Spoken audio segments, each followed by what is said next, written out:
Physics में क्या कर रहे थे, याद है आपको भाई? फिजिक्स में हम लोग पढ़ रहे थे न्यूमेरिकल्स, और पिछली क्लास में जो न्यूमेरिकल्स हमने लगाए थे वो refraction of light and total internal reflection से रिलेटेड न्यूमेरिकल्स हम लोग लगा रहे थे। प्रकाश का अपवर्तन और पूर्ण आंतरिक परावर्तन से संबंधित जो भी हमारे आंकिक प्रश्न हैं उनको सॉल्व किया जा रहा है। तो वो तो कर चुके हम लोग लगभग। एक सवाल आज पूछ लिया गया है, हालांकि हम आज पहले अगली एक्सरसाइज की ओर चलना चाहते थे जिसका नाम है refraction at spherical surfaces lens. आज हम लोग चलेंगे गोलीय स्फेरिकल सरफेसेस, गोलीय पृष्ठों से प्रकाश का अपवर्तन। तो आज हम लोग ये पढ़ेंगे कि जो स्फेरिकल सरफेसेस होती हैं, गोलीय पृष्ठ जो होते हैं, उन पर जब लाइट पड़ती है तो उनसे लाइट का रिफ्रैक्शन किस तरह से होता है, उनके लिए क्या क्या फॉर्मूले हैं, तो उन पर बेस्ड न्यूमेरिकल्स हम लोग लगाना चाहते हैं। और आपने पूरा का पूरा लेसन अच्छे से पढ़ा है, लेंस वगैरह इसी लेसन में पढ़े गए हैं। लेंस है, लेंस मेकर्स फॉर्मूला है, अभी बताएंगे फॉर्मूला, जब उसके बताएंगे ना अभी हम जिक्र करेंगे। लेकिन उससे पहले क्योंकि एक सवाल पूछ लिया गया है वो भी पिछली एक्सरसाइज का, तो पहले इसको कर लेते हैं ना। देखिए लिखा हुआ है किसी माध्यम में, ये एक क्वेश्चन है, किसी माध्यम में क्रांतिक कोण निम्नलिखित से व्यक्त किया जाता है। होगा कोई मीडियम सघन माध्यम में, तो जो क्रांतिक कोण है उसको हम इससे रिप्रेजेंट करते हैं, theta C is equal to tan inverse 3/4। वैसे नॉर्मली हम लोग क्रिटिकल एंगल को सी से लिख दिया करते हैं ना, लेकिन क्वेश्चन है उसने दिया हुआ है थीटा सी से रिप्रेजेंट करके ये दिया है। सघन माध्यम का अपवर्तनांक विरल माध्यम के सापेक्ष ज्ञात करिए। बहुत सिंपल है, मैंने आपको इस प्रकार के क्वेश्चन लगाने के समय बताया कि सबसे पहले आप एक रफ फिगर बना लो। फिगर का बहुत अच्छा होना बहुत जरूरी नहीं है, बस आपको समझ में आना बहुत जरूरी है। सपोज ये डेंसर मीडियम है और इधर की तरफ रेयरर मीडियम है, ये इंटरफेस है जो कि सघन और विरल दो माध्यमों को एक दूसरे से अलग करता है। सघन माध्यम से प्रकाश किरण जाती है, अगर ये क्रांतिक कोण पर जाएगी, क्रांतिक कोण पर, तो आप सभी लोग समझते हैं कि ऐसे इंटरफेस के समांतर निकल जाती है। बउआ हो, देखो भैया ये बात याद आई कि नहीं आई कि अगर प्रकाश किरण सघन माध्यम में क्रांतिक कोण पर आपतित की गई है तो वो अपवर्तन के बाद ये जो इंटरफेस है इसके साथ साथ ऐसा निकल जाती है, अर्थात उस समय अपवर्तन कोण कितने डिग्री का बन जाता है? उस समय अपवर्तन कोण 90 डिग्री का बन जाता है जब आपतन कोण क्रांतिक कोण के बराबर होता है। तो ये याद आ गया कि नहीं याद आ गया? सबको याद आ गया? ओके। तो उन्होंने थीटा सी की वैल्यू आज दी है tan inverse 3/4। Theta C is equal to tan inverse 3/4। Mathematics में क्लास 12th में एक चैप्टर आप पढ़ते हैं, inverse trigonometrical function. Inverse trigonometrical function का नॉलेज क्या कहता है आपका कि अगर theta C is equal to tan inverse 3/4 है, then what will happen to tan theta C? tan theta C, tan theta C will be 3/4। tan theta C का मान 3/4 के बराबर आ जाएगा। ये सबको समझ आ रहा है? ओके। अब यहां थोड़ा सा ध्यान से देखिए, प्रकाश किरण विरल से सघन में जा रही है। अब आप बोल सकते हैं कि आपने भेजा है तो जा रही है, आप विरल से सघन भेजते तो विरल से सघन में जाती। कैसे भेजते? क्रांतिक कोण भी तो बनाना था, और क्रांतिक कोण हमेशा सघन माध्यम से विरल माध्यम में जाने पर ही बनता है। इसलिए यह जरूरी था कि लाइट रे को हमें सघन से विरल में भेजना चाहिए, और भेजा हमने इसीलिए। तो सघन से विरल में जा रही है, स्नेल का नियम लगाएंगे। अब आप मुझे बताइए मैं लिखूं क्या इसको? सघन के सापेक्ष विरल का अपवर्तनांक क्या लिखा जाए? Mu R D. सघन माध्यम के सापेक्ष विरल माध्यम का अपवर्तनांक। ठीक है, ठीक। अब स्नेल के नियम के मुताबिक तो sine I upon sine R, अब ये म्यू आर डी है, जबकि क्वेश्चन में पूछा गया है सघन माध्यम का अपवर्तनांक विरल माध्यम के सापेक्ष बताइए। अपवर्तनांक किसका बताना है? सघन माध्यम का। किसके सापेक्ष बताना है? तो क्या आप मुझे इसका सिंबल बता सकते हैं? सघन, जिसका अपवर्तनांक चाहिए उसको म्यू के तुरंत बाद लिखिए। सघन माध्यम का अपवर्तनांक विरल माध्यम के सापेक्ष, and this is unknown for us, इसी को हमें पता लगाना है। हमें म्यू डी आर चाहिए, म्यू आर डी हम निकाल पा रहे हैं, तो म्यू आर डी मालूम होने पर म्यू डी आर कैसे निकाल लेते हैं, बता सकते हैं? 1 अपॉन, रिवर्स कर देंगे उसको, तो ये म्यू आर डी की वैल्यू है।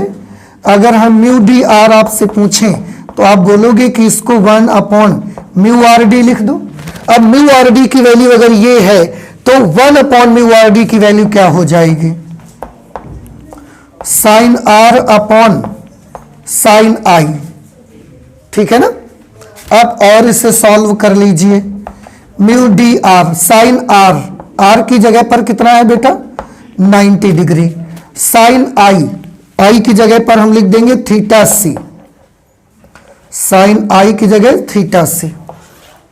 तो अगर आपको म्यू डी आर चाहिए तो आप 1 अपॉन साइन थीटा सी की वैल्यू निकाल लो। और इतना हम ना भी करते ना तो भी तो यार ये वही है ना, म्यू बराबर 1 अपॉन साइन सी, दिख रहे हैं आप? ओके, अब साइन थीटा सी कैसे लाएंगे? टेन थीटा सी का मान हमको पता है। मैथमेटिक्स में इसका एक बड़ा आसान तरीका है वैसे सॉल्व करने का। क्या करते थे, वहां पर एक छोटा सा राइट एंगल ट्रायंगल बनाते थे। अब tan theta is equal to perpendicular upon base, लंब बटे आधार, perpendicular upon base, perpendicular upon base. Pythagoras theorem लगाओगे, हाइपोटेनियस पता लग जाएगा, कर्ण 5 आ जाएगा। कर्ण स्क्वायर बराबर लंब स्क्वायर प्लस आधार स्क्वायर, उससे सॉल्व करके ये 5 आ जाएगा। आपको साइन थीटा सी चाहिए, this angle is theta C. Sine theta C लंब बटे कर्ण 3 अपॉन 5, तो mu D R is equal to 1 upon 3 upon 5 sine theta C की जगह पर। तो म्यू डी आर की वैल्यू बहुआ कितनी आ जाएगी? नंबर पलट जाएगा 5 अपॉन 3, ये आंसर आ जाएगा इस तरह से सॉल्यूशन करके, ठीक है ना। तो ये आंसर हो गया जो कि ये क्वेश्चन पूछा गया है। अब आप इससे नोट कर लीजिए। उसके बाद आज हम लोग एक नए लेसन के और कदम बढ़ा देंगे जिसका नाम है refraction at spherical surfaces, refraction of light at spherical surfaces, गोलीय पृष्ठों के द्वारा प्रकाश का अपवर्तन, ठीक है। आप प्लीज जल्दी से नोट कर लें ऐसे।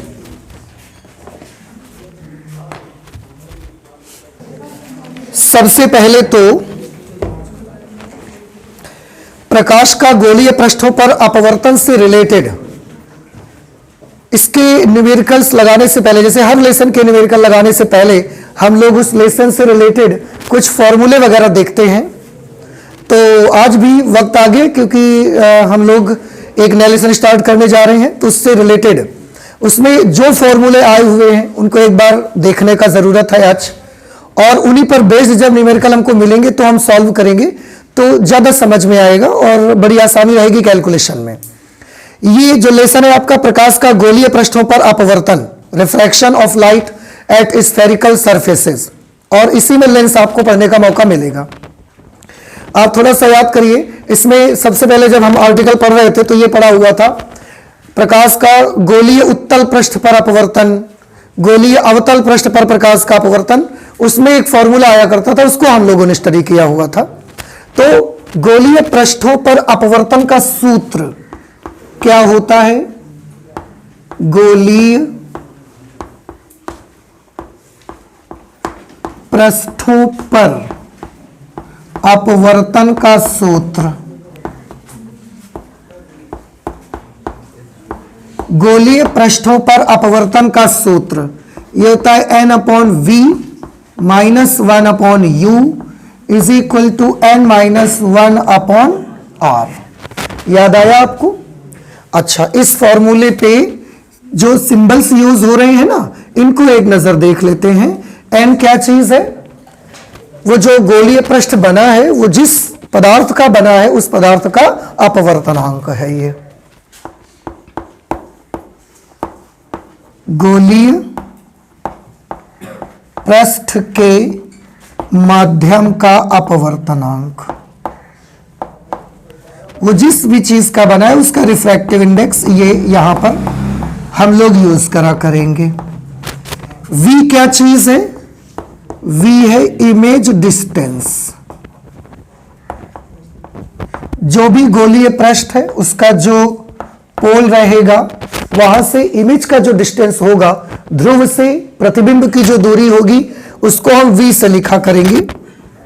u ऑब्जेक्ट डिस्टेंस कहा जाएगा। गोलीय पृष्ठ का जो ध्रुव रहेगा वहां से वस्तु की दूरी को u से लिखा जाएगा। r क्या चीज है बेटा? इस पे r है गोलीय उत्तल या अवतल जो भी पृष्ठ है उसकी वक्रता त्रिज्या यहां लिखेंगे। गोलीय पृष्ठ की वक्रता त्रिज्या,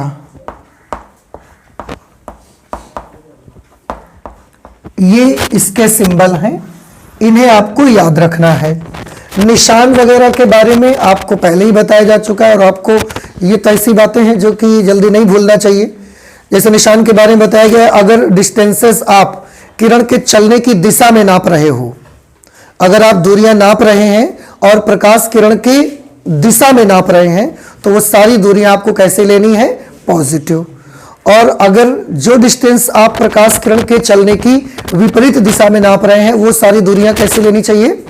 नेगेटिव। इसका एक सिंपल तरीका भी हम लोगों ने बनाया हुआ था कि क्योंकि हम एक रूल बना लेते हैं अपने हिसाब से कि कोई भी गोलीय पृष्ठ होगा या लेंस होगा, जो भी हमारा स्फेरिकल सरफेस है, चाहे वो लेंस हो या जो कुछ भी है, उस पर जब हम लाइट रेज को डालेंगे, आपतित करेंगे, तो वो हमेशा बाईं ओर से डाला करेंगे किरणें।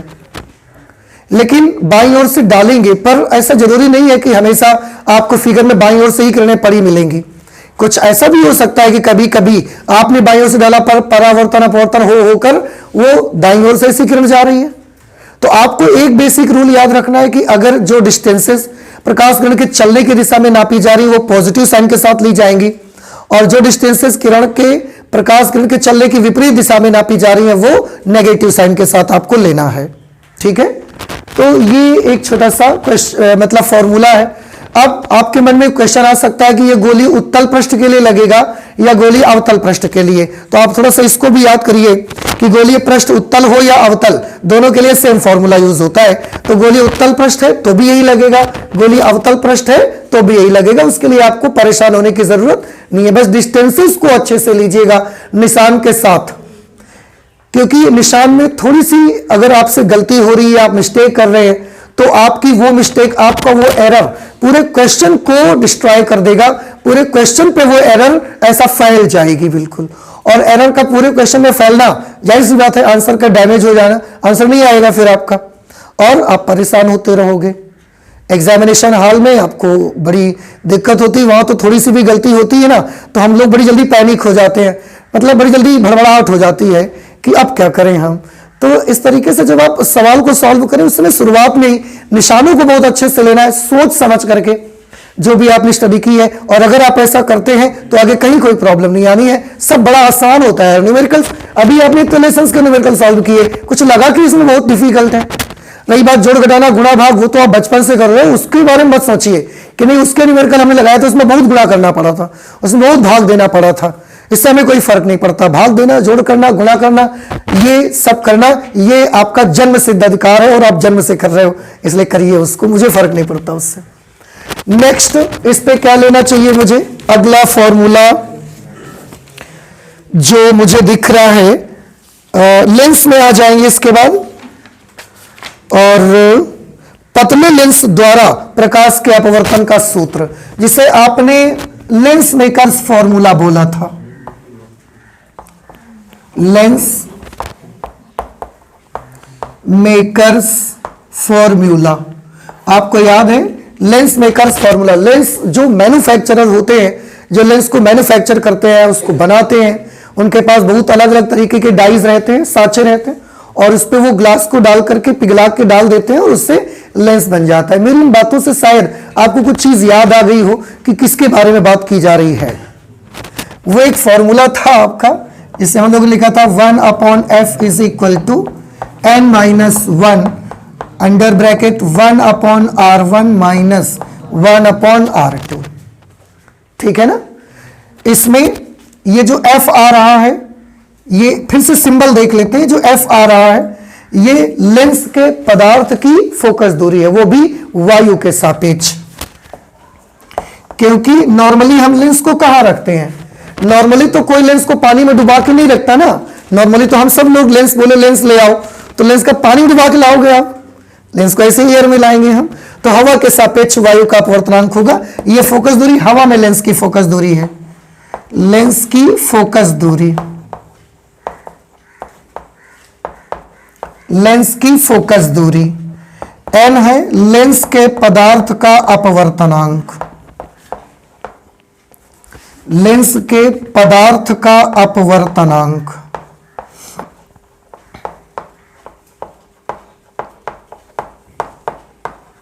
लेंस के पदार्थ का अपवर्तनांक, और वो भी वायु के सापेक्ष।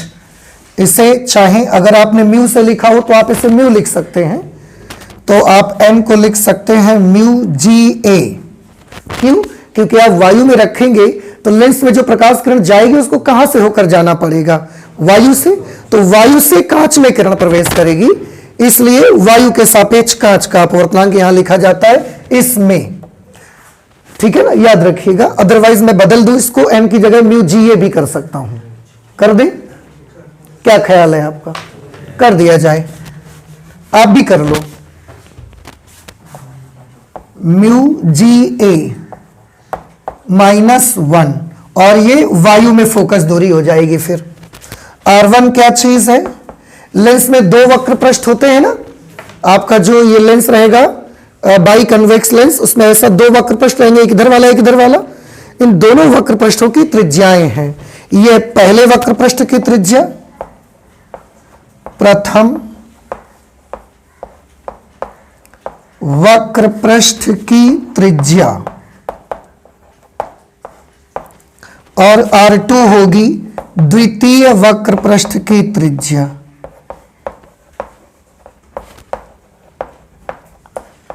द्वितीय वक्र पृष्ठ की त्रिज्या। ठीक है। अब लेंस जो अगर मैं बाई कॉन्वेक्स लेंस बनाता हूं इस तरीके से, तो इसमें एक चीज देखो, ये जो आप देख रहे हैं इधर वाला जो फर्स्ट स्फेरिकल सरफेस है, इसको अगर मैं बनाऊंगा तो ऐसे बनेगी। इसका अगर मैं रेडियस नापूंगा तो इस पूरे का सेंटर यहां कहीं पर पड़ेगा। इसकी रेडियस मुझे इधर की तरफ नापनी पड़ेगी, राइट हैंड साइड पे। इसलिए पहले वक्र पृष्ठ की जो वक्रता त्रिज्या होती है उसको नापने के लिए हमें किधर की तरफ जाना पड़ रहा है? राइट साइड पे। इसलिए इसकी त्रिज्या को हमेशा पॉजिटिव साइन के साथ लेते हैं, पॉजिटिव।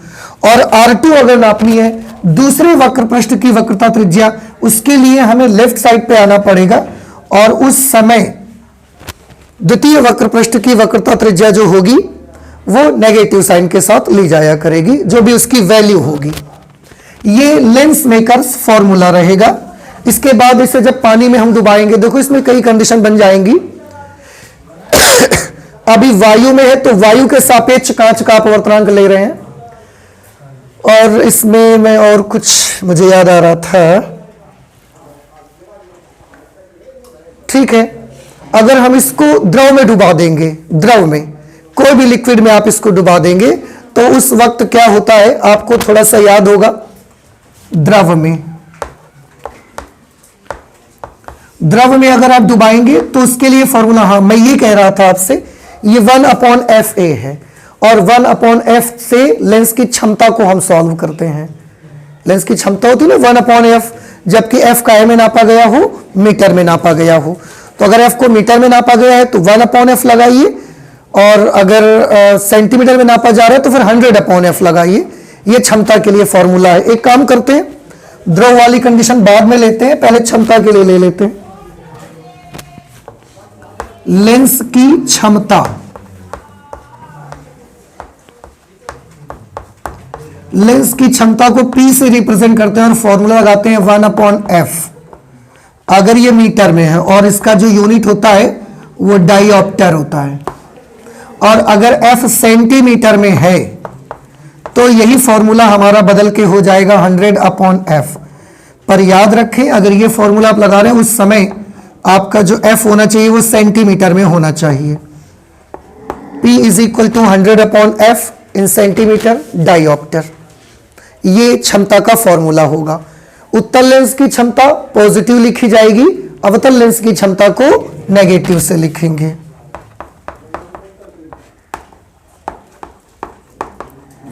उत्तल लेंस की क्षमता धन चिन्ह के साथ लिखी जाएगी और अवतल लेंस की क्षमता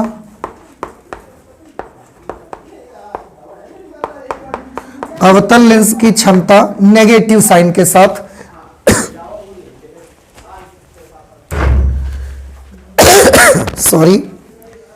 नेगेटिव साइन के साथ लिखी जाएगी अवतल लेंस की क्षमता। ठीक है, ये क्षमता से रिलेटेड आपको चीजें याद रखनी है। उसके बाद अब ये 1/F अगर ये मीटर में है तो ये पावर भी बन जाएगी, तो ये फॉर्मूला पावर का भी फॉर्मूला होता है। Power is equal to μGA - 1/1 into 1/R1 minus 1/R2। ठीक है ना, तो थोड़ा बहुत ये आपको बस छोटी छोटी चीजें याद रखनी है जो कैलकुलेशन से रिलेटेड हैं। अब इसमें हम एक चीज और देखना चाहते हैं कि लेंस को हम द्रव में डुबाएंगे तो इसका क्या होगा। ये आप जानते हैं कि फोकस दूरी हमेशा क्या हो जाएगी, बढ़ जाती है, कम हो जाती है, बढ़ जाती है। जब भी आप द्रव में डुबाएंगे फोकस दूरी हमेशा बढ़ जाएगी। कम क्यों हो जाएगी, आप फिर से देखिए प्लट के आर्टिकल वो लिखाए गए हैं आपको, वहां पर आपको बताया गया है कि आप द्रव में डुबाते हैं फोकस दूरी उसकी क्या हो जाया करेगी, बढ़ जाएगी। बस फर्क इतना होगा कि प्रकृति बदल जाया करेगी। कभी नेचर अगर हवा में उत्तल लेंस है तो द्रव में डूबने के बाद वो उत्तल ही बना रह सकता है। ये हो सकता है कि हवा में अगर उत्तल है तो द्रव में डूबने के बाद वो अवतल हो जाए, या द्रव में डूबने के बाद वो गायब हो जाए। ये कंडीशन होती है, पर फोकल लेंथ हमेशा ही उसकी क्या हो जाती है, बढ़ती है। ठीक है, आप इससे नोट कर लीजिए। फिर हम बात करते हैं अगर किसी लेंस को द्रव में डुबाते हैं तो किस तरीके से हम उसके फॉर्मूले को यूज करेंगे। ठीक है, नोट करिए जल्दी से इसको। पॉइंट ले रहे हैं द्रव में लेंस, मतलब अगर हमने कांच का एक लेंस है और उसको द्रव में डुबा दिया है, उस वक्त हम उसकी फोकस दूरी को कैसे सॉल्व करेंगे और उसका क्या फॉर्मूला रहेगा। जैसे ये द्रव है और इसके अंदर ये लेंस हमने ऐसा डुबा दिया। अब आप खुद सोचिए, जब प्रकाश किरण जाएगी तो हवा से गई, पहले द्रव में जाएगी और द्रव से फिर कहां जाएगी, कांच में। तो लेंस में जब प्रकाश किरण प्रवेश करेगी तो वायु से कांच में प्रवेश करेगी कि द्रव से कांच में प्रवेश करेगी, वायु से कांच में। अरे भाई मेरे, देखो पहले प्रकाश किरण एयर में है, एयर से पहले द्रव में जाएगी, फिर द्रव से कांच में जाएगी ना। तो वायु से कांच में कैसे चली जाएगी, वो तो तब जाएगी जब आप लेंस को हवा में रखोगे। इसलिए यहां पर अगर द्रव के अंदर फोकस दूरी देखो, focal length in liquid, focal length in liquid, और क्योंकि प्रकाश किरण द्रव से कांच में जा रही है इसलिए इस बार अपवर्तनांक कौन सा लेना है, द्रव के सापेक्ष कांच का अपवर्तनांक, मतलब μGL - 1 और 1/R1 माइनस 1/R2। बस चेंज यहां हो जाएगा। R1 R2 द्रव में डूबने से R1 R2 पर कोई इफेक्ट नहीं आएगा। लेंस ऐसा मोटा या पतला और तो नहीं हो जाएगा द्रव में डूबने से, तो R1 R2 में कोई परिवर्तन नहीं आएगा। बस परिवर्तन आएगा तो सिर्फ अपवर्तनांक में, क्योंकि अभी लेंस हवा में था तो हवा के सापेक्ष, वायु के सापेक्ष कांच का अपवर्तनांक हम लेते थे। अब लेंस जो है वो द्रव में है तो द्रव के सापेक्ष कांच का अपवर्तनांक हमको लेना पड़ेगा। और इसमें भी बेटा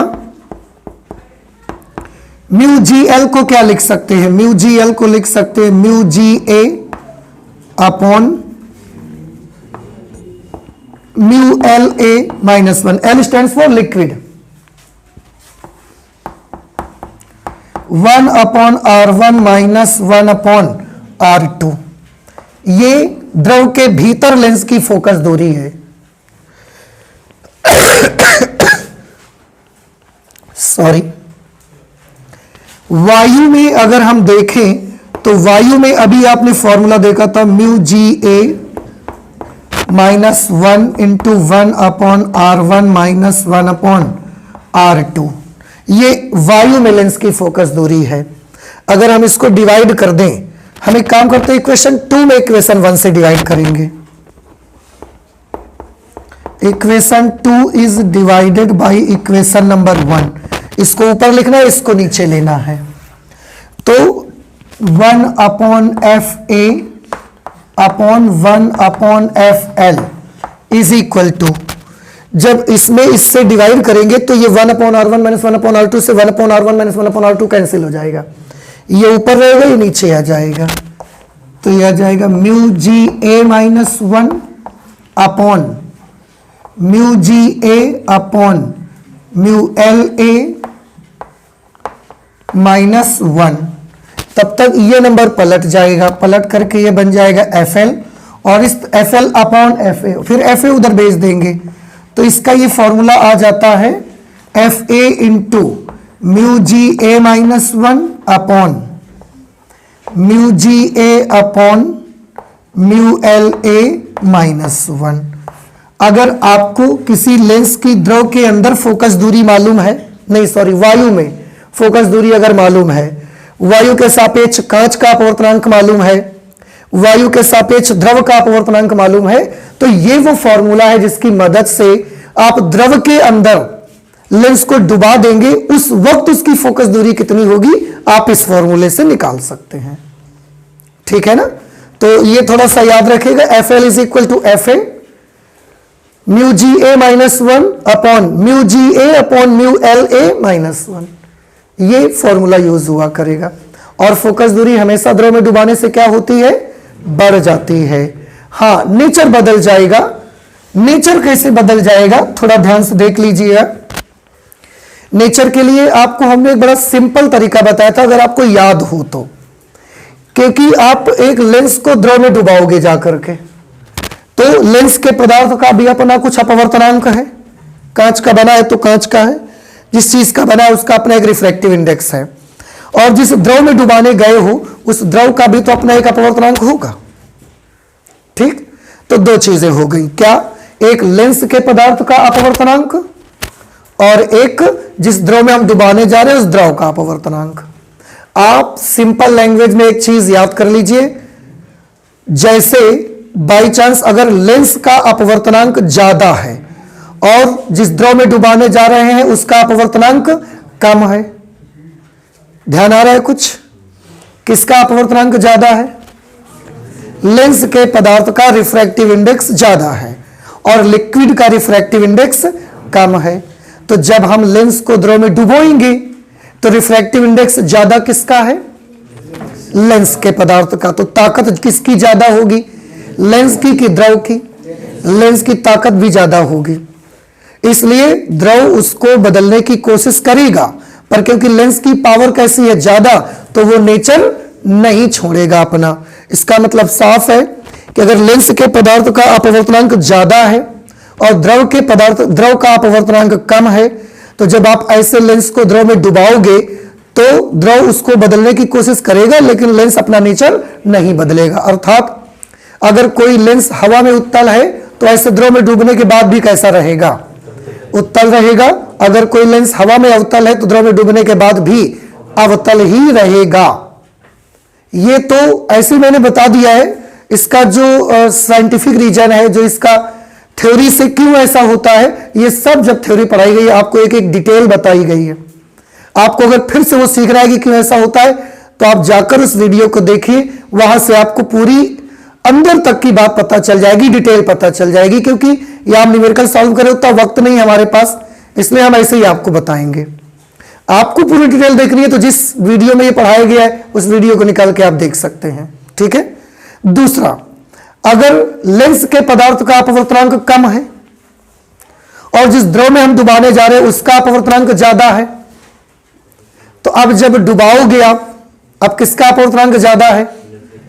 द्रव का अपवर्तनांक ज्यादा है और लेंस के पदार्थ का अपवर्तनांक कम है।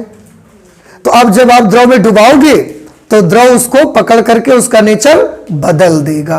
क्यों? क्योंकि जिसका अपवर्तनांक ज्यादा उसकी ताकत ज्यादा। पावर का फॉर्मूला देखो ना, इधर की तरफ क्या लिख सकते हैं? पावर। अब पावर जो होती है वो रिफ्रैक्टिव इंडेक्स पर डिपेंड करती है। रिफ्रैक्टिव इंडेक्स ज्यादा, पावर ज्यादा। तो द्रव का अपवर्तनांक अगर ज्यादा है तो द्रव की ताकत भी ज्यादा है, और यहां पर लेंस के पदार्थ का अपवर्तनांक हमने कम माना है, उसकी ताकत भी कम है। तो जब लेंस को ऐसे द्रव में डुबाएंगे तो वो द्रव ना, क्योंकि उसकी ताकत ज्यादा है तो उसका रीजन बदल दिया करता है। मतलब अगर जो लेंस हवा में उत्तल की तरह बिहेव करता है, ऐसे द्रव में डूबने के बाद वो बेचारा अवतल की तरह करने लगता है। समझ रहे हैं? और जो लेंस हवा में अवतल है, ऐसे द्रव में डूब जाने के बाद वो उत्तल की तरह बिहेव करना शुरू कर देता है, नेचर चेंज हो जाता है उसका। तीसरी चीज कि अगर जिस लेंस को आपने द्रव में डुबाया है, अगर लेंस के पदार्थ का अपवर्तनांक और द्रव का अपवर्तनांक दोनों बराबर हैं आपस में, जिस मटेरियल का लेंस बना है उसका रिफ्रैक्टिव इंडेक्स और जिस द्रव में आपने डुबाया है उसका refractive index, if both are equal to each other, तो ऐसे द्रव में लेंस को डुबा दोगे तो लेंस दिखना बंद हो जाएगा, अदृश्य हो जाता है। मिस्टर इंडिया की तरह अदृश्य हो जाएगा, लेंस आपको दिखाई नहीं देगा, अर्थात वो एक समतल प्लेट की भांति बिहेव करना स्टार्ट कर देगा। समतल प्लेट क्या करती है? किरणों को मोड़ती नहीं है, उस पर किरणें पड़ती हैं अगर समांतर तो समांतर ही निकल जाएंगी, वो किरणों को मोड़ेगा नहीं। ये 2-3 चीजें आपको बताई गई थी उस वक्त। आज तो हमने फॉर्मूला ऐसे जल्दी से आपको करके दिखा दिया है। याद रखिएगा कभी वायु में फोकस दूरी देके द्रव में फोकस दूरी पूछी जा सकती है आपसे। तो ये तो हो गई लेंस की द्रव के भीतर फोकस दूरी। इसके बाद इसी में एक लेंस फॉर्मूला भी आता है, उसको भी आपको याद रखना है, क्योंकि उस पर बेस्ड फॉर्मूले भी आपको, उस पर बेस्ड न्यूमेरिकल्स भी आपको मिलेंगे। लेंस फॉर्मूला क्या होता है? लेंस फॉर्मूला, ये कौन सा फॉर्मूला था इससे पहले जो हमने पढ़ा था? वो था लेंस मेकर्स फॉर्मूला, और ये है लेंस फॉर्मूला, जिसे आई थिंक आप क्लास 10th में भी पढ़ते हो। ये formula 1/f is equal to 1/v minus 1/u। ठीक है?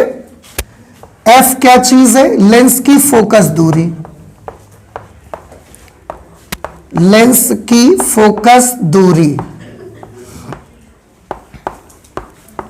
फोकस दूरी जिसे हम फोकल लेंथ लिखते हैं। ठीक है? v क्या चीज है? लेंस के प्रकाशिक केंद्र से प्रतिबिंब की दूरी। दूरी कहां से नापनी है ये सब आपको पता है, हम सिर्फ और सिर्फ इमेज डिस्टेंस लिखे दे रहे हैं, नहीं तो मुझे लिखना पड़ेगा लेंस के प्रकाशिक केंद्र से प्रतिबिंब की दूरी। u ऑब्जेक्ट डिस्टेंस है, लेंस के प्रकाशिक केंद्र से वस्तु तक की दूरी। इनके निशानों का भी बहुत ख्याल रखना होता है, इनके निशानों का भी आपको बहुत ख्याल रखना होगा जब ये फॉर्मूला आप यूज करने जाएंगे। जैसे इसमें जो वस्तु की दूरी होती है, ऑलमोस्ट हर सवाल में वस्तु की दूरी हमेशा कैसी आएगी? नेगेटिव ही आएगी। सॉरी, हाँ, कोई केस कभी हो जाए कि हम एक कॉम्बिनेशन सॉल्व कर रहे हैं और उसमें किसी लेंस के लिए वस्तु दाईं तरफ रखी हुई है, तो उसमें फिर वस्तु की दूरी को कैसा लेना पड़ेगा? पॉजिटिव। अदरवाइज वस्तु अगर लेंस के बाईं ओर है, किरण के चलने की विपरीत दिशा में है, तो उसकी दूरी हमेशा ही कैसी लेनी होती है? माइनस। ठीक है? फोकस दूरी की बात आती है तो उत्तल लेंस की फोकस दूरी हमेशा पॉजिटिव लेना है आपको, और अवतल लेंस की फोकस दूरी हमेशा नेगेटिव लेना है। ऐसा क्यों होता है ये सब बताया गया है आपको, आप भूल गए हो वो अलग बात है। लेंस मेकर्स फॉर्मूले की हेल्प से ये सब बताया गया है आपको। और अवतल लेंस की फोकस दूरी कैसी लेनी है? आपको नेगेटिव लेनी है। प्रतिबिंब के बारे में तो कक्षा 10 से ही लेंस वगैरह के बारे में थोड़ा थोड़ा नॉलेज आपको दिया जाता रहा है। थोड़ा थोड़ा क्या, इमेज वगैरह फॉर्मेशन तो कक्षा 10 में खूब बताया गया आपको, टीचर्स लोगों ने आपको बताया, पर आपने ज्यादा ध्यान नहीं दिया। उत्तल लेंस से देखो, ये कुछ याद रखिए भाई, उत्तल लेंस, पहले उत्तल की बात करो, उत्तल अभी रोको। उत्तल लेंस से बनने वाले अधिकतर प्रतिबिंब, अधिकतर सब लेंस के राइट साइड में बनते हैं, उल्टे बनते हैं और आवर्धित बना करते हैं, थोड़े बड़े साइज के बनते हैं। समझ रहे हैं? उत्तल लेंस से बनने वाले अधिकतर प्रतिबिंब लेंस के दाहिनी ओर बनेंगे उल्टे बनेंगे और वास्तविक होंगे, वास्तविक। उत्तल लेंस में केवल एक कंडीशन ऐसी है जब प्रतिबिंब आभासी बनता है और लेंस के बाईं ओर बनता है, सीधा बनता है। आभासी के साथ सीधा होएगा ही, बिल्कुल आप कंफर्म कर लो, और वास्तविक के साथ उल्टा ही चलेगा। ये जोड़ी बिल्कुल पक्की है, इसको याद कर लीजिए। वास्तविक के साथ उल्टा की जोड़ी और आभासी के साथ सीधे की जोड़ी। तो उत्तल लेंस में बनने वाले मोस्टली इमेजेस लेंस के दाईं तरफ बनेंगी, उल्टा बना करेंगी, वास्तविक बनेंगी। उत्तल लेंस में केवल एक कंडीशन ऐसी होती है जब इमेज आभासी बनती है, सीधी बनती है और लेंस के बाईं ओर बनती है। और वो तब बनती है जब हम वस्तु को लेंस के प्रकाशिक केंद्र और मुख्य फोकस के बीच में रख देते हैं, तब ये कंडीशन आती है। देखो बेटा, इन सब बातों को भी ना आपके दिमाग में होना बहुत जरूरी है। अगर आपके दिमाग में सब बातें नहीं है तो आपको न्यूमेरिकल लिख के आएगा, आप निशान पहचान नहीं पाओगे कि किसका कैसा लेना है, और फिर आपसे न्यूमेरिकल में गलती होगी। फिर आप क्या करते हो, फिर आप एक काम करते हो, ट्रायल एंड एरर करते हो। फिर कैसे, एक बार ये निशान लगा के देखो आंसर आ जाए तो सही है, नहीं तो ये निशान लगा के देखो आंसर आ जाएगा। तो फिर जो निशान लगा के आंसर आ जाए वैसा ही ले लो। ऐसा नहीं होता यार, न्यूमेरिकल में निशान कैसा लेना है ये नॉलेज के बेसिस पर, अगर आपको ध्यान है, मालूम है सारी चीजें, पहले डिसाइड हो जाएगा और एक बार में आंसर आएगा। ट्रायल और एरर की जरूरत नहीं होती। इसलिए इन सब बातों का आपके दिमाग में होना बहुत जरूरी है, बहुत आवश्यक है। तो याद रहेगा उत्तल लेंस की बात। हम बीच बीच में जब आएगा, देखो आप परेशान ना हो, जब भी ये आया करेगा कभी आप घबराओ नहीं कि अल्ले अब हमें ना याद रही तो क्या हुई, आपको याद होएगा ही। हम न्यूमेरिकल लगाएंगे, अभी बता रहे हैं देखो 2-3 बार, जब न्यूमेरिकल लगाएंगे फिर उस समय जब जब ये आएगा हम पूरी डिटेल आपको बताएंगे। आप बिल्कुल परेशान ना होइए, हम सब बताएंगे आपको, फिर से बता दिया करेंगे। तो अगर ऐसे न्यूमेरिकल लगाते समय 8-10 बार भी हम लोगों ने जिक्र किया इन चीजों का तो आई होप कि याद हो जाएगा। अभी तो आप लोग नहीं, कम दिमाग के हैं कि आपको नहीं आएगा, आपको आ जाएगा।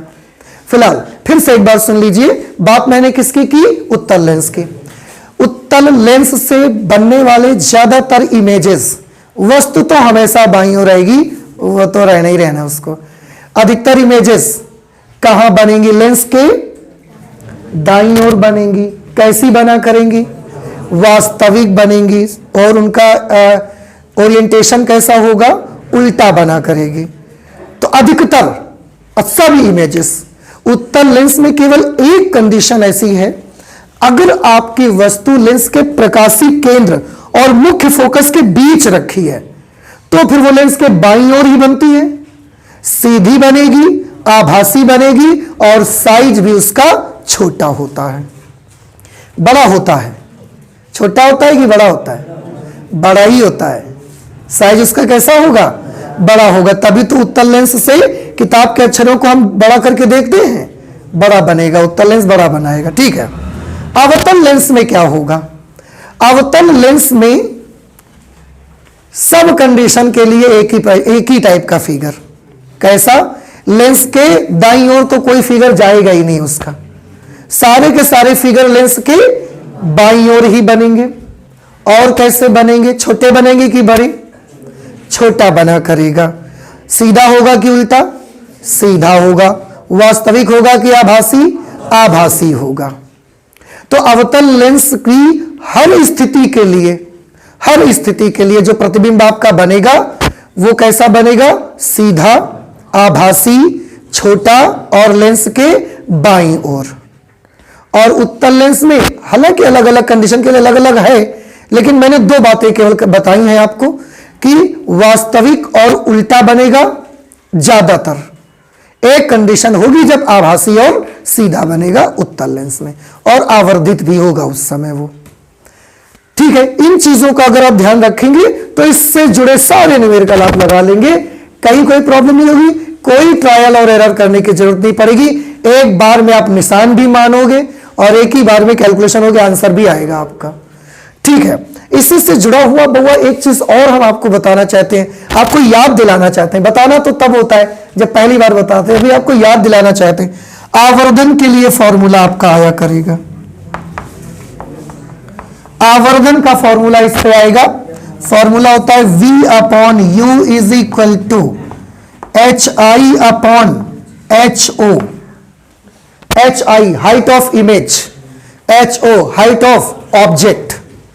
इसमें निशान लेते समय ये बहुत ख्याल रखिए, जैसे इसकी मैं बात कर रहा था, इमेज डिस्टेंस, ऑब्जेक्ट डिस्टेंस। जो चीजें लेंस के बाईं ओर होंगी उनके निशान अधिकतर माइनस लेंगे और दाईं ओर के निशान प्लस। और जो लंबाइयां, जो हाइट्स हम मुख्य अक्ष के ऊपर साइड नापा करेंगे वो प्लस निशान के साथ ली जाएंगी, और जो हाइट्स, जो लंबाइयां मुख्य अक्ष के नीचे की तरफ नापेंगे वो सब नेगेटिव साइन के साथ ली जाया करेंगे। जैसे अगर वस्तु सीधी है, वस्तु सीधी है तो ऑब्वियस सी चीज है, कोई मुख्य अक्ष के ऊपर ही होगी। उसकी हाइट को कैसा लेना है, प्लस की माइनस?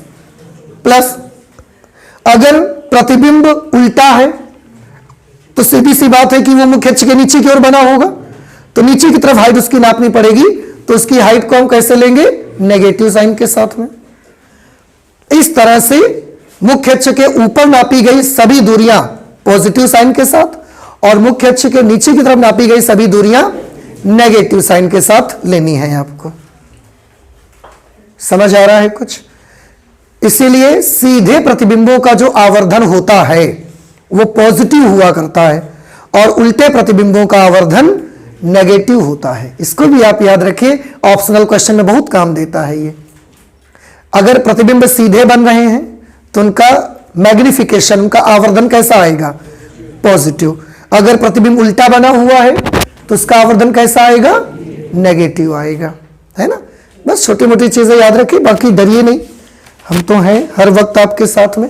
आप इसको नोट कर लीजिए, इसके बाद हम इसके बारे में आगे की चीज बताते हैं, ठीक है। तेजी से चलाइए। इसमें बचा क्या? अभी बचा है कॉम्बिनेशन ऑफ लेंसेज। लेंस का कॉम्बिनेशन जब आप करते हैं उस वक्त आप सॉल्यूशन कैसे करेंगे उसके बारे में एक फॉर्मूला है, उसको कर लेते हैं, नोट कर लीजिए।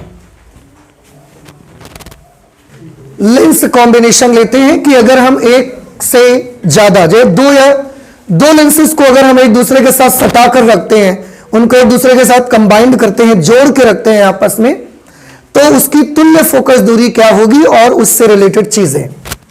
जैसे एक लेंस मैंने ये ले लिया है और एक लेंस हमने ये लिया, और ये दोनों ही लेंसेज को ऐसा एक दूसरे के साथ सटा के रखा गया। इसकी फोकस दूरी है f1, इसकी फोकस दूरी f2 है। दो लेंसेज है ना, पहले वाले लेंस की फोकस दूरी f1 है और दूसरे वाले लेंस की फोकस दूरी f2 है। तो अगर दोनों को हम आपस में ऐसा जोड़ के रख देंगे, इनको मिला देंगे, तो इससे ये जो मिला के रखते हैं ना, इस पूरे को हम बोलते हैं लेंस कॉम्बिनेशन। लेंस कॉम्बिनेशन कहा जाता है, लेंस कॉम्बिनेशन, या इसे आप कंबाइंड लेंस भी कह सकते हैं, कंबाइंड लेंस भी आप बोल सकते हैं। संयुक्त लेंस हिंदी में कहा जाता है इसको,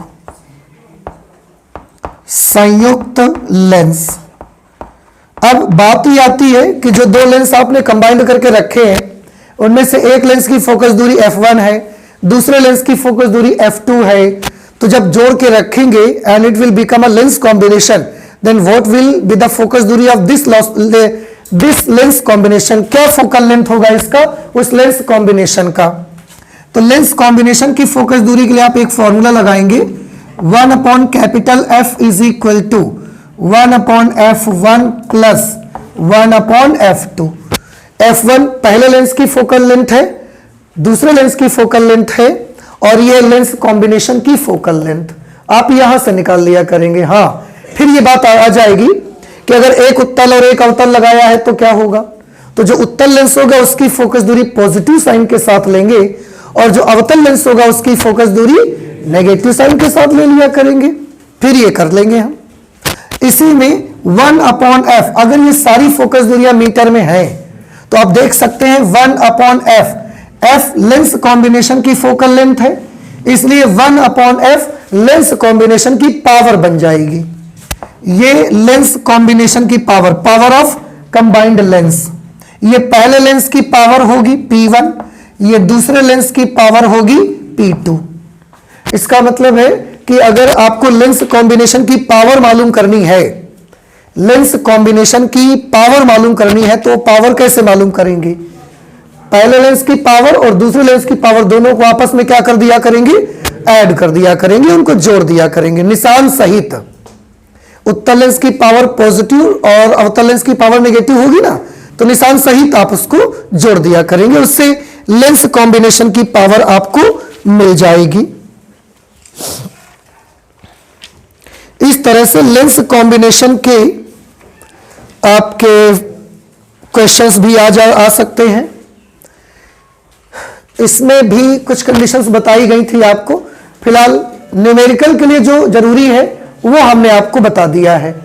कभी कभी क्या होता है, इसमें लेंस कॉम्बिनेशन के जो क्वेश्चन आते हैं उसमें कभी कभी कॉम्बिनेशन आ जाता है लेंस और मिरर्स का भी वैसे आ जाता है, लेकिन क्योंकि आपके सिलेबस में रिफ्लेक्शन नहीं रहा है, परावर्तन 2022 में नहीं है, इसलिए इसमें लेंस के साथ किसी भी मिरर का कॉम्बिनेशन आपको नहीं दिया जाएगा।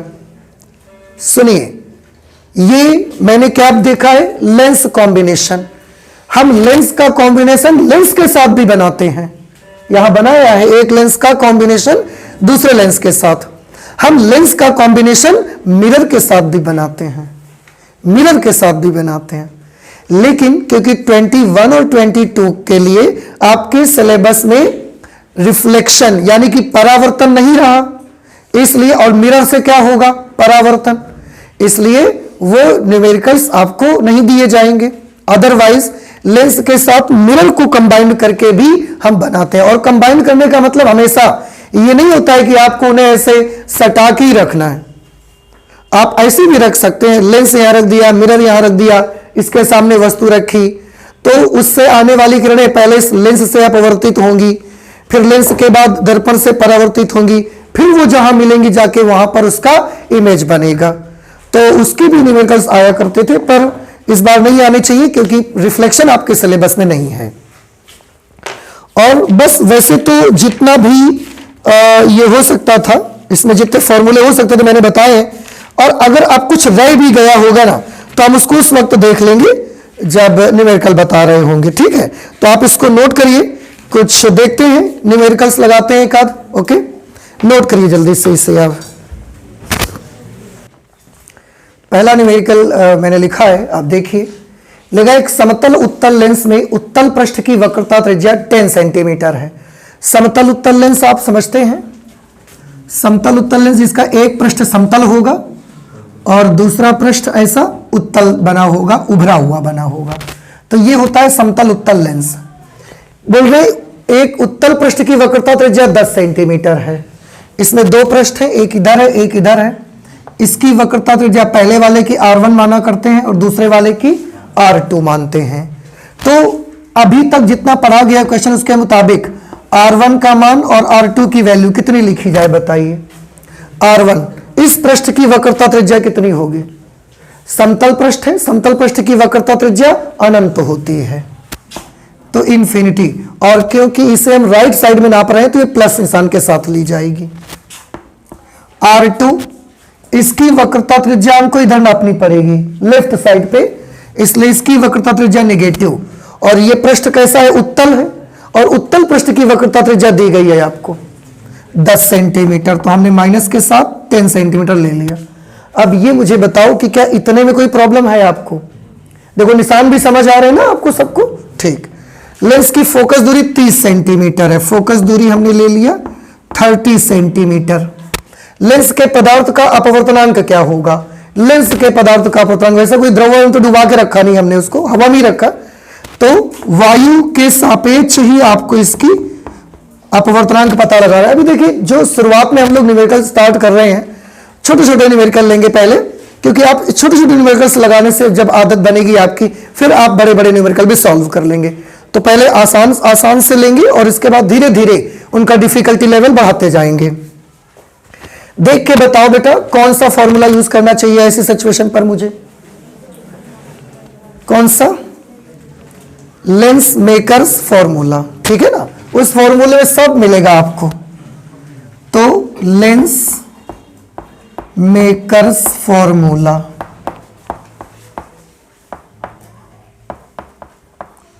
लेंस मेकर्स फॉर्मूला क्या है? 1/f is equal to mu G A minus 1/r1 minus 1/r2। Mu G A की वैल्यू हमें निकालनी है -1/∞ माइनस 1/-10, ठीक है ना। और f का मान भी तो मालूम है, तो f का मान भी लिख देते हैं फिर तो हम। 30 सेंटीमीटर है, और क्योंकि उत्तल लेंस है, समतलोत्तल लेंस है, इसलिए इसकी फोकस दूरी कैसे लिखी जाएगी? पॉजिटिव निशान के साथ लिखी जाएगी। उत्तल है तो प्लस लिखेंगे, चाहे वो समतलोत्तल हो, चाहे वो अवतलोत्तल हो, चाहे वो उत्तलोत्तल हो। उत्तल है तो फिर हम उसकी प्लस में लिखेंगे। अब इसे सॉल्व करिए। 1/30 is equal to mu G A minus 1/∞ 0 हो जाएगा, ये माइनस माइनस प्लस हो जाएगा, तो कुल मिला के ये 10 बन जाएगा। ये इससे 0 से इसका 0 कैंसिल हो गया। अब बचा 1/3 is equal to mu G A minus 1। तो म्यू जी ए बराबर क्या हो जाएगा? 1 इधर आके ऐड हो जाएगा। Mu G A is equal to 1 plus 1/3। Mu G A is equal to 4/3। ये जो भी समतलोत्तल लेंस है, इसके लेंस के पदार्थ का अपवर्तनांक 4/3। ये दशमलव में मांग रहे हैं तो हम भाग दे देते हैं। 3 एक कम 3, फिर 3 तियां 1 बचेगा, 3 तियां 9, 3 तियां 9, 1.33। ये इसका जवाब आ जाएगा। बताओ समझ आया कि नहीं आया आपको? बस यही हमारा आंसर हो जाएगा। नोट कर लीजिए, एक और लगाते हैं न्यूमेरिकल, ठीक है। सेकंड नंबर क्वेश्चन में लिखा हुआ है एक द्विउत्तल लेंस। द्विउत्तल लेंस समझते हैं आप, जिसके दोनों सरफेसेस कॉन्वेक्स हैं, ये द्विउत्तल लेंस। एक द्विउत्तल लेंस के दोनों तलों की वक्रता त्रिज्या r के बराबर है। ये वाले की वक्रता त्रिज्या भी r है और इधर वाले की वक्रता त्रिज्या भी r है, ठीक। तो बताओ हम r1 बराबर क्या लिखें और r2 बराबर क्या लिखें? r1 भी r, r2 भी r। प्लस माइनस कौन सी प्लस कौन सी माइनस? इसकी वक्रता त्रिज्या इधर की तरफ नापी जाएगी तो प्लस, और r2 की तरफ नापी जाएगी तो माइनस। r1 प्लस और r2 माइनस, तथा इसका अपवर्तनांक 1.5 है। अपवर्तनांक मतलब म्यू जी ए 1.5 है। लेंस की फोकस दूरी क्या होगी? लेंस की फोकस दूरी क्या होगी बता सकते हैं? कौन सा फॉर्मूला लगेगा? फिर से वही लेंस मेकर्स फॉर्मूला लगा लेंगे। तो लेंस मेकर्स फॉर्मूला,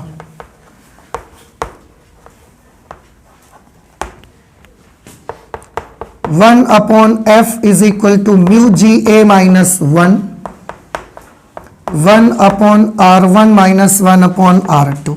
फोकस दूरी मालूम करनी है। म्यू जी ए की जगह 1.5 माइनस 1, 1/r माइनस 1/-r, ठीक है ना। निशान सहित हमने वैल्यू अप्लाई कर दी। फिर ये 1/f, बुआ 1.5 में 1 माइनस करोगे तो क्या बचेगा? 0.5। 0.5 मतलब 1/2।